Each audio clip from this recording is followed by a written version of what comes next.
Welcome back, my little friends, to the nightmare that is ongoing, known as my life. How was your weekend, Wow, Paul? my weekend was great.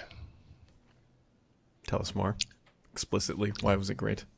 Well, it's weird because the weather wasn't that great. Like it actually poured Hmm. cats and dogs, as we say, on Saturday. But, I kind of caught up on stuff here at home and worked a bit on the book and whatever. And then Sunday we had kind of a full day. We went out and did stuff. We went and visited some wineries and whatnot. And it was nice, And then as I texted you Sunday night and I'll tell you now, I didn't mention this. You didn't respond to this text until the next morning. And what you said was something to the effect of, I didn't have my phone on me for like 8 hours and it was wonderful. Yep. And when you didn't reply to my text fairly quickly, I literally thought to myself, I bet he's away from his phone on purpose. God bless him. I literally thought you are also doing what I'm doing, which is I don't have to get up in the morning and travel. This is the greatest day of my life. Yep, first time being able to say that in 3 weeks or something like that? Yeah. 2 weeks. It was on the charger and we were planting flowers and I just never picked it back up. I put it on the charger at about 2 p.m. and just didn't touch it until I went to Very take my healthy. kid to school. Yeah, it was great. It was relaxing. It was wonderful, actually. I may or may not write about this, but have you followed? I just want to look this up. There's something called Siempo. Oh, because you use an iPhone. So there's this theory that if you do things to your phone, you can make it less desirable to use it, right? So you can put on like grayscale. You can, take apps off your home screen. Step one is get an Android. Yeah. So there's actually Android launchers now that encompass these findings, right? And so I tried one over the weekend called Siempo that I may or may not write about, but it basically makes the screen kind of a white color with black icon, like line drawing icons, and it actually looks at your apps and it's like, hey, unless you tell us otherwise, we're going to get rid of these things. And the things it gets rid of are like Facebook, Instagram, all the stuff that's always like, And I don't know, it's an interesting theory. My wife said that she tried grayscale on her phone for a while, but had to turn it off because the colors kind of ran together in Duolingo and she couldn't deal with it. But it's interesting, this notion of making something worse that you use all the time, so you don't use it as much. Yeah, which is a perfect segue into, Paul, I'm now using Edge again. So on that same notion, I will tell you, so 1803, which I saw you and Rich talking about this on Twitter, and I fully agree. I think this is probably the worst release they've ever done in terms of bugginess, features, whatever, but just from a pure bugginess standpoint. But as with a new build of Windows running Edge again, I'll tell you what, this one, it's better. Yep. So just in keeping with what you're doing, a couple of things. First of all, if you're going to use Edge, God bless you, I'm sorry. You try to use it on your phone as well. I do have it on my phone.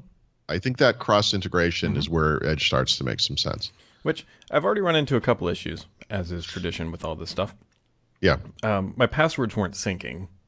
So that was... right. I thought the tabs were supposed to sync too. So, So you should be able to access, let's see. I can't, but they don't. And so here's my number one problem. So if you click tabs on Edge, that's where you think you should see it, and they're not there. And if I have to go dig for them, I would assume it's in history, right? So let me just look that makes at what sense. it says. Yeah, it just has the history. It looks like I can't tell. I don't see anything that's obviously from a different device.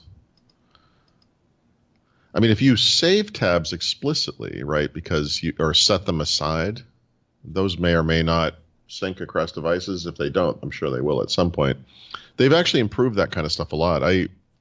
For whatever it's worth, I mentioned I was working on the book. The thing I'm working on is an update to the Edge chapter. Yep. I actually updated the Edge chapter of the book for the previous release. Normally what I would do is update the things that are more out of date than that. But Edge is so important, I think, to Windows 10 that I decided to work on that. I actually worked on this Edge chapter the entire weekend. I wasn't able to finish it, so the update's not available yet, but maybe today or tomorrow I'll finally finish it. There's a lot there, right? Yeah. So what I noticed was in this release, there was a bunch of new features, so I had to add that content. They've made the reading experience better and more consistent across the types of things you can read in Microsoft Edge, which are websites, PDF files, and then EPUB and ebooks. That stuff is actually pretty impressive. I mean, that stuff works really well. There's the reading list feature. And of course, I'm sorry, I should say the mobile client has come out since the last release too. So if you think about it, 1709 came out in October. They sort of announced mobile back a little bit after that. It's available now on Android, iPhone, and iPad. And at first it was kind of basic, like they weren't syncing everything. But since I've looked at it last, they even sync things like the reading list, right? Which is kind of its in-house version of Pocket or whatever, where you save things to read them later. It's turning into kind of a complete package, right? Which is why you might have seen the thread on the forums that someone had written about Edge and if Microsoft really cares. That is amazing, by the way. Hold on, we gotta. Why this meeting? Christ Almighty! I lost track. So Paul and I always joke that we get interrupted by our coworkers because we do this podcast at every single day at the exact same time. Yeah, and that's the exact time. I think the problem is it's too consistent, and they're confused by it. So the forum thread was really interesting because does Microsoft care? And it was funny. In going in there and kind of conversing with people and seeing what people were saying, I ended up writing a premium post over the weekend. But the short version is basically that many people are of the opinion that what Microsoft needs to do with Microsoft Edge is make it a store app, and that way they can update it more. What I did was I kind of went back and looked at why it is the way it is, right? Because it's an embedded integral component of Windows 10. Even though it's sort of a store app and sort of not a store app. Yep. So why did Microsoft do it that way? And I think the reason is, I call it Windows 10 everywhere, but their original vision for Windows 10, this notion that it was going to run on all these different device types, it was so integral to the platform that they wanted to make sure that that experience was consistent, whether you were using Edge on a phone, an Xbox, whatever a PC, obviously, and then whatever the other devices might be. Of course, if you look at what really happened to Windows 10, phone failed, and at 700 million-ish Windows 10 devices out in the world, 30 million of them are Xboxes, and then some tiny millions of other devices. It's 650-ish million are PCs. It's just a PC thing. And then since then, they've had to make Edge available on Android and iOS. And on those platforms, it's what Edge should be on Windows, which is there's an underlying browser rendering technology that's built into the OS, and Edge is an application shell that sits on top of that. It's how they do it on iOS and Android, and I think that works really well. I think that app is fantastic. They need to do that on Windows.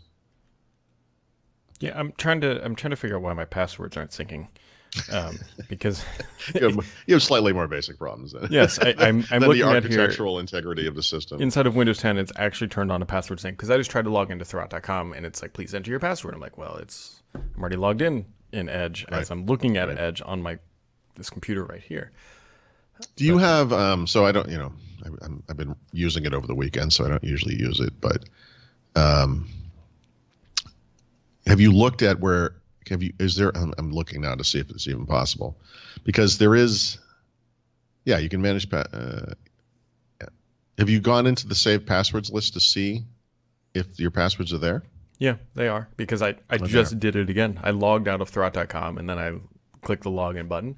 I double click my little username and it shows the drop down. I click my name and it logs me in, but it's not on my phone. This is a stunningly useless user interface.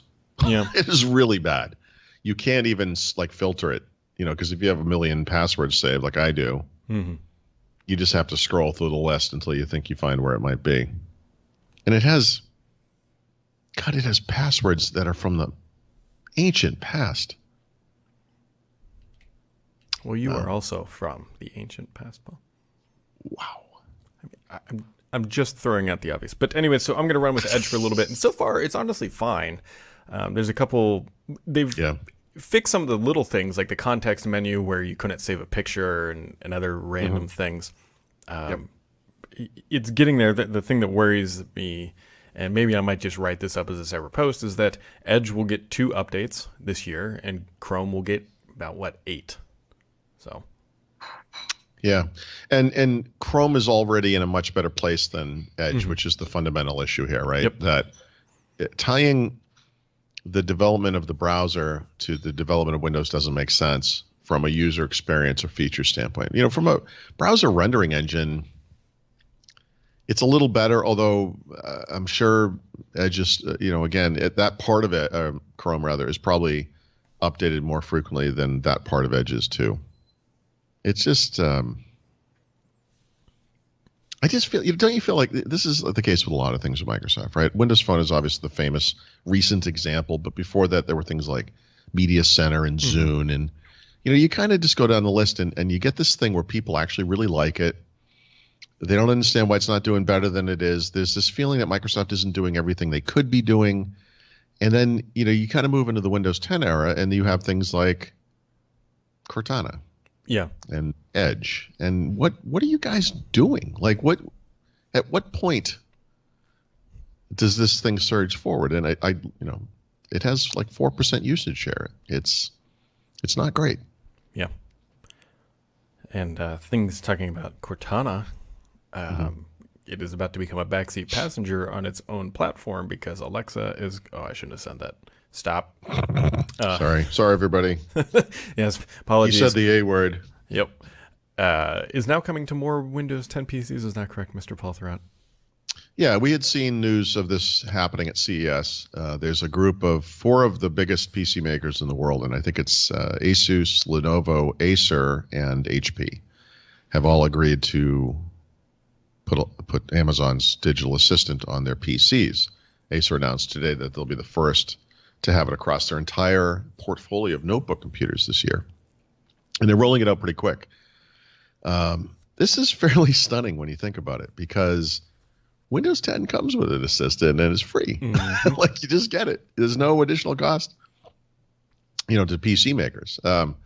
So interesting, and PC makers are like any other company, meaning that they're customer focused, or as Microsoft would say, customer obsessed, and they're doing what their customers are asking for, right? And it kind of makes sense. There's also kind of an interesting demographic thing. I thought I had written about this, but I couldn't find it on the site. But there was a guy from Amazon who would come out. Maybe I just didn't find it. I think it had something to do with Google Music, but he was Amazon Music. He was talking about how the demographic of people that are using these technologies, the music service, the Echo devices and the Assistant and so forth, it was skewing older and less technologically advanced than they had expected it would be. Part of it might just be the Amazon demographic thing, but at the time, the way they had said it was, the Echo in particular had seen really big usage among older people, like old people, and country music fans, right? Which is kind of, I don't mean that as a dig, but it's kind of according to Amazon, these are the types of people who would embrace technology slowly. So, okay, whatever. But what's the other group of people that are like that tend to be older and would embrace new technology more slowly? Well, the people that are still using PCs, right?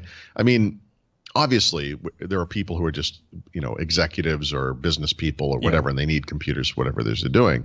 But as far as like the types of people who might open a computer to do things like Facebook or these other tasks that other people have all moved on to mobile devices, I mean, it probably does skew a little to the older group, and maybe there's some interesting crossover there with the Amazon Assistant user base.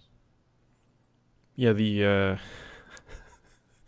one thing that popped in my head is I wonder if these OEMs are being paid to put that assistant on there, much like they were. Well, they probably still are putting on the Norton antivirus and all that stuff. If Amazon's actually throwing them a bone for doing this, there's no doubt that if not money, then something is changing hands here. This is not altruistic on everyone's part, right? So, yeah, I sort of thought of it as PC makers paying for this, but why would PC makers pay for anything? Yeah, it makes sense that, right. It's like crap where, there's some sort of payback or whatever for this. Someone's got to pay the piper. Someone has to. I'll be curious to see. Can we download it? Like, is that possible?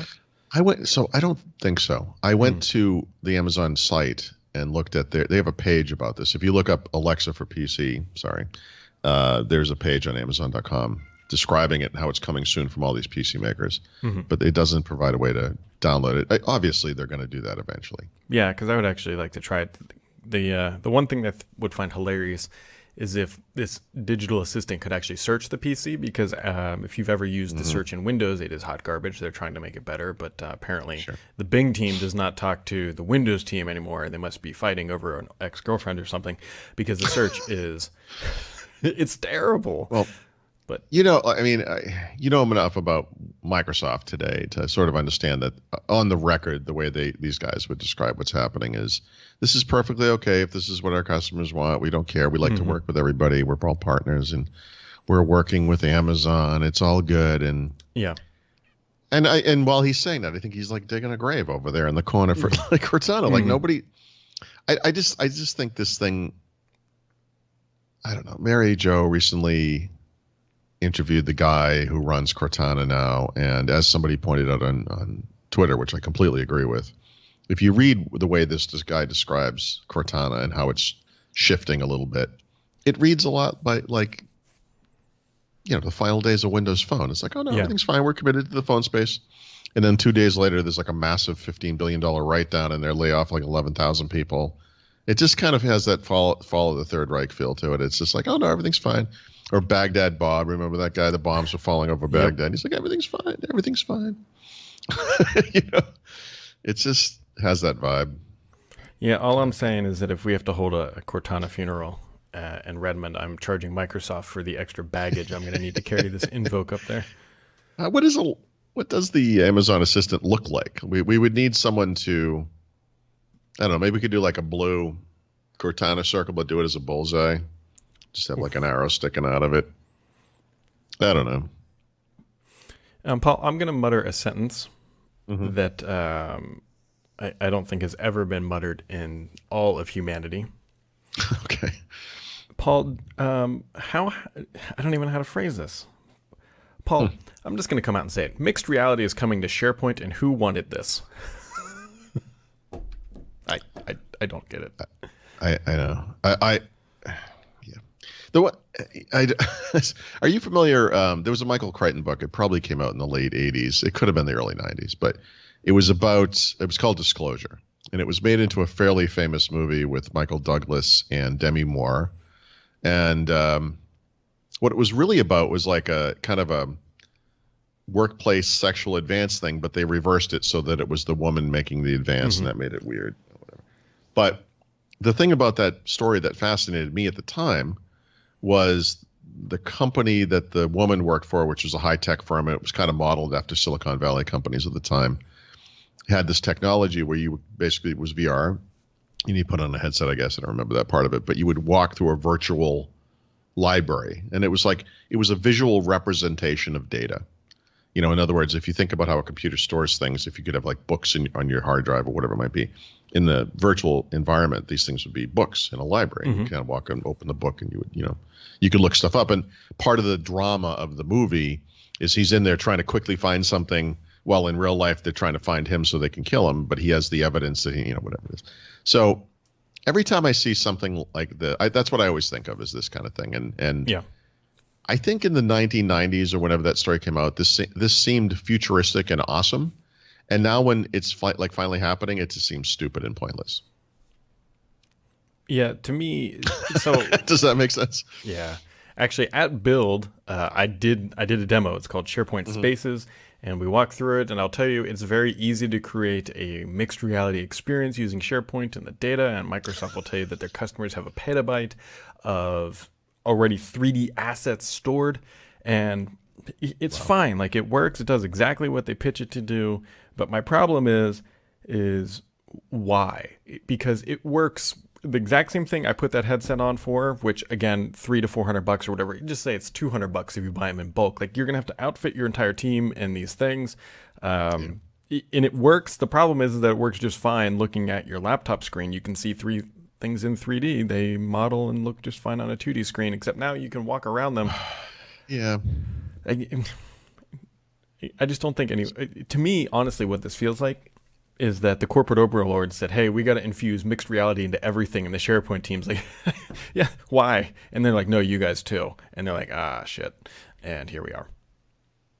Yeah, I mean, they sent a video demonstrating how this might be used. And, I was just trying to bring it up, but it blows full screen or whatever. But it's, I don't know.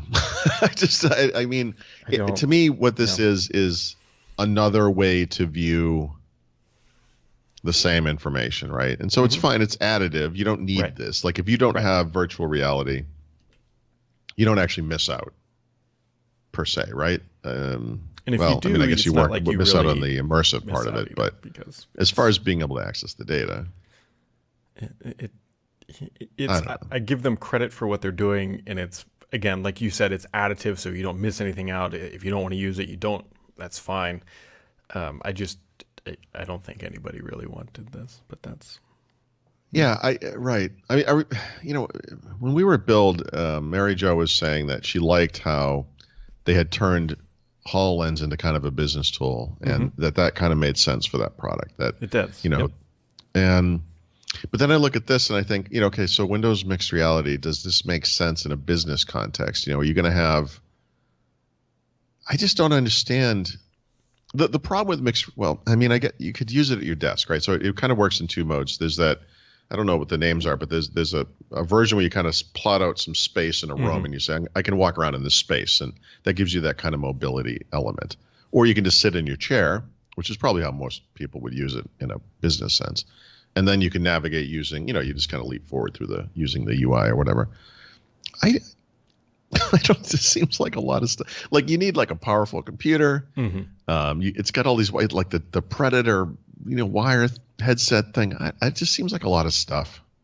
And it's not that it's bad, like the experience is bad. Yeah. My concern or my justification for all this is it significantly better than just sitting at your computer and looking at this information on a 2D screen with 3D Hmm. animation? Yeah, it's a good way to think of it. Actually, you could also compare it to the Surface Hub 2, and you kind of consider, is the experience of using this device significantly better than other Hmm. forms? And the answer is like, yeah, like duh, it's really awesome. And then you look at this and you're like, like it's. I'm sure, Right. like the first time anyone uses it, I'm sure it's semi-interesting just because it's a weird, unique experience. Right. But then when it comes to like day-to-day work, it's like this is the best way for me to visualize data. I don't know. I have simple needs, like I have a little Hmm. spreadsheet, for money and stuff and for like home finances and everything. And I don't need to walk around a virtual car to know that I'm screwed because I bought this stupid thing. Like, it can just be colored red. Yeah. I don't know. I know there are instances where this will make sense. I just wonder if, you know, there are enough of Yep. them. If you are excited about this, I'd love to know why. And Right. I'd also like to recommend you to a psychologist that I'm seeing. yeah. You got anything else for today, Paul? Uh, no, I mean, I've got a bunch of stuff. I'm going to try to finish my Samsung Galaxy S9 review. If you can believe it, I still haven't finished that. So Congrats. today, tomorrow-ish. I'd like to get that done. I believe I've got a OnePlus 6 coming this week, which I'm actually really excited about. That phone looks amazing. Hmm. Um, I don't know. I think that's the big stuff that's on my mind. And then that Edge chapter for the book. I'll try to get that done this century as well. How about you? A couple things. I'm working on my 6-month review of this bad boy right here. This is the Surface Yeah. Book 2. I also need to do a review of our new, I was going to call it selfie camera, but our vlogging rig, because Right. those The are things on the triple. agenda. I don't know when that camera review will be done. Maybe not this week. The Surface Book 2 review definitely will be done this week. I'm like 75% of the way through. Then I want to make a quick video. And yeah. So now that you've used that new camera on 2 trips, I mean, what do you think? I like Better? it. So the problem I have with my review is that I never used it to take any photos. Like we just use it for video. It's a very specific use, yeah. Yeah, and so like the review is going to be kind of very focused on that because that's what we use it for. And it's honestly, it's great. The image quality is significantly better. We're able to shoot at 60 frames per second, which is a big advantage over what we were using, which was an iPhone 6. And Right. Now, it's you had a rig. What was that thing called for a the iPhone? gimbal. It was a The gimbal. DJI Osmo Mobile. Yeah. So for the new one, you don't have that. Mhm. How are you compensating for that kind of fluidity? Two ways. There's in the camera body, there's image stabilization, and also the lens has it. So it is not as good, clearly, as the old one. I can see the jarring, but of everybody who's watched it, not a single person has said, "Hey, this is bouncing too much." A step back in Yeah. gimbal quality. Hmm. Okay. So that Cool. Yep. So we got that on the horizon. All right, folks. Well, that wraps it up. Whoops, that's not me. That's Paul. That wraps it up for today, and we'll catch you right back here tomorrow on First Ring Daily.